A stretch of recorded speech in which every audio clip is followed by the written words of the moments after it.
जय सिया राम। नित्य के भांति प्रभु संकीर्तन।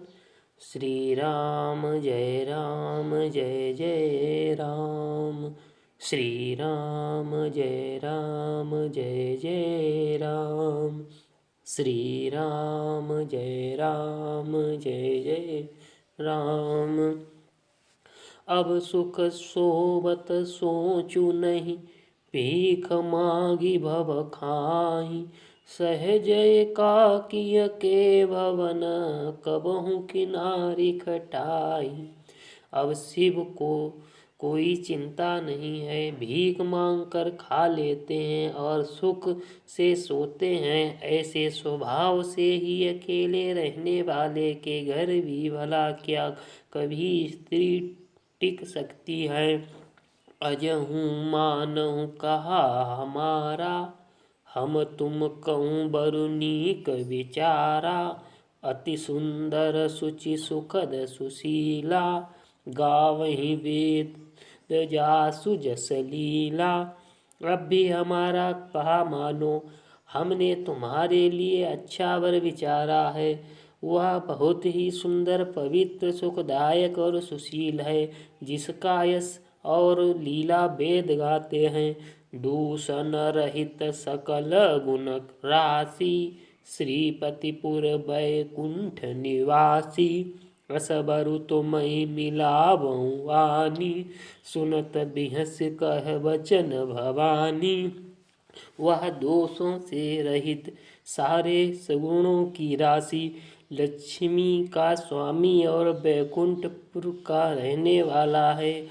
हम ऐसे वर को लाकर तुमसे मिला देंगे। यह सुनते ही पार्वती जी हंसकर बोली, सत्य कहु गिरि भवन तनुएहा, हठ न छूटे छूटे वरु देहा। कनकऊ पुनि पाषाण ते होई, जार्यो सहजुन पर हर सोई। अपने सत्य ही कहा कि मेरा यह शरीर पर्वत से उत्पन्न हुआ है, इसलिए हठ नहीं छूटेगा। शरीर भले ही छूट जाए, सोना भी पत्थर से ही उत्पन्न होता है, सो वह जलाए जाने पर भी अपने स्वभाव स्वर्ण तत्व को नहीं छोड़ता। नारद वचन न मैं परिहरहूँ, बसहु भवनु उजरहूँ नहीं डरहूँ। गुर के वचन प्रतीति न जेहि, सपनेउ सुगमन सुख सिधि तेहि। अतः मैं नारद जी के वचनों को नहीं छोड़ूंगी, चाहे घर भसे या उजड़े, इससे मैं नहीं डरती। जिसको गुरु के वचनों पे विश्वास नहीं है, उसको सुख और सिद्धि स्वप्न में भी सुगम नहीं होती। गरुण सुमेरु रेणु समताही, राम कृपा करि चितवा जाहि। महादेव अवगुण भवन, विष्णु सकल गुण धाम। जेहि कर मन रम जाई सन, तेहि तेहि सन काम। माना कि महादेव जी अवगुणों के भवन है और विष्णु समस्त सगुणों के धाम है, पर जिसका मन जिसमें रम गया उसको तो उसी से काम है। जो तुम मिलत्यो प्रथम मुनीसा, सुनत्यूं सिक तुम्हारी धरि सीसा। अब मैं जन्म संवहित हारा, को गुण दोष न करे विचारा। हे मुनीश्वरों, यदि आप पहले मिलते तो मैं आपका उपदेश सिर माथे रखकर सुनती, परंतु अब तो मैं अपना जन्म शिव जी के लिए हार चुकी, फिर गुण दोष का विचार कौन करे। जो तुमरे हठ हृदय विशेषी, रही न जाई बिनु किए वरेसी। तो को तुक आल सुनाही, बर कन्या अनेक जग माही। यदि आपके हृदय में बहुत ही हठ है और विवाह की बातचीत व रेखी किए बिना आपसे रहा ही नहीं जाता, तो संसार में वर कन्या बहुत हैं। खिलवाड़ करने वालों को आलस्य तो होता नहीं, और कहीं जाकर कीजिए। जन्म कोटि लगी रगर हमारी, बरऊँ शंभु न तराऊ कुआरी।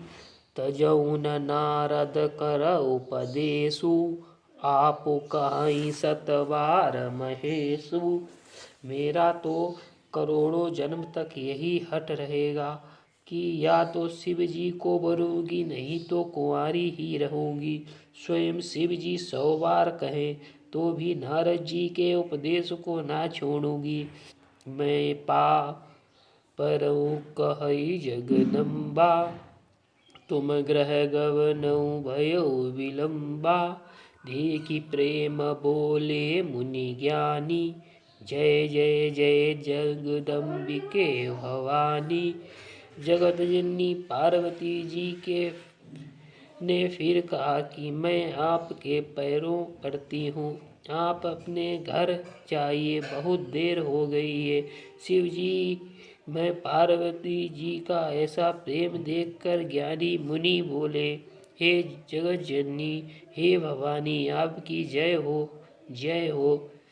तुम माया भगवान शिव, सकल जगत पितु मातु। नाई चरण सिर मुनि चले, पुनि पुनि हर्षित गातु। आप माया हैं और शिव जी भगवान है, आप दोनों समस्त जगत के माता पिता हैं। यह कहकर मुनि पार्वती जी के चरणों में सिर नवाकर चल दिए। उनके शरीर बार बार पुलकित हो रहे थे। जाई मुनिन हिमबंतु पठाए, करी बिनती गिर जई गृह ल्याए। बहुरी सप्त ऋषि शिव पही जाई, कथा उमा के सकल सुनाई। मुनियों ने जाकर हिमबान को पार्वती जी के पास भेजा और वे विनती कर के उनको घर ले आए। फिर सप्तऋषियों ने शिव के पास जाकर उनको पार्वती जी का सारा वृत्तांत सुनाया। भय मगन शिव सुनत सनेहा, हरषि सप्तऋषि गवने गेहा। मनुथिर करी तब शंभु सुजाना, लगे करन रघुनायक ध्याना।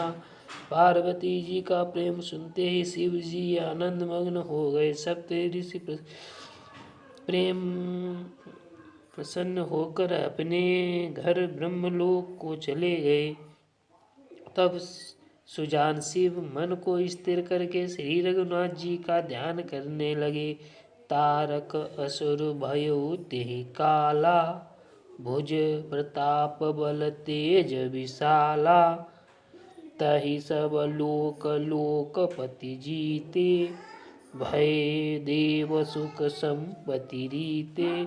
उसी समय तारक नाम का असुर हुआ, जिसकी भुजाओं का बल प्रताप और तेज बहुत बड़ा था। उसने सब लोकपालों को जीत लिया। सब देवता सुख और संपत्ति रहित हो गए। शेष अगले वीडियो में। श्री राम जय जय राम। श्री राम जय जय राम। श्री राम जय जय राम।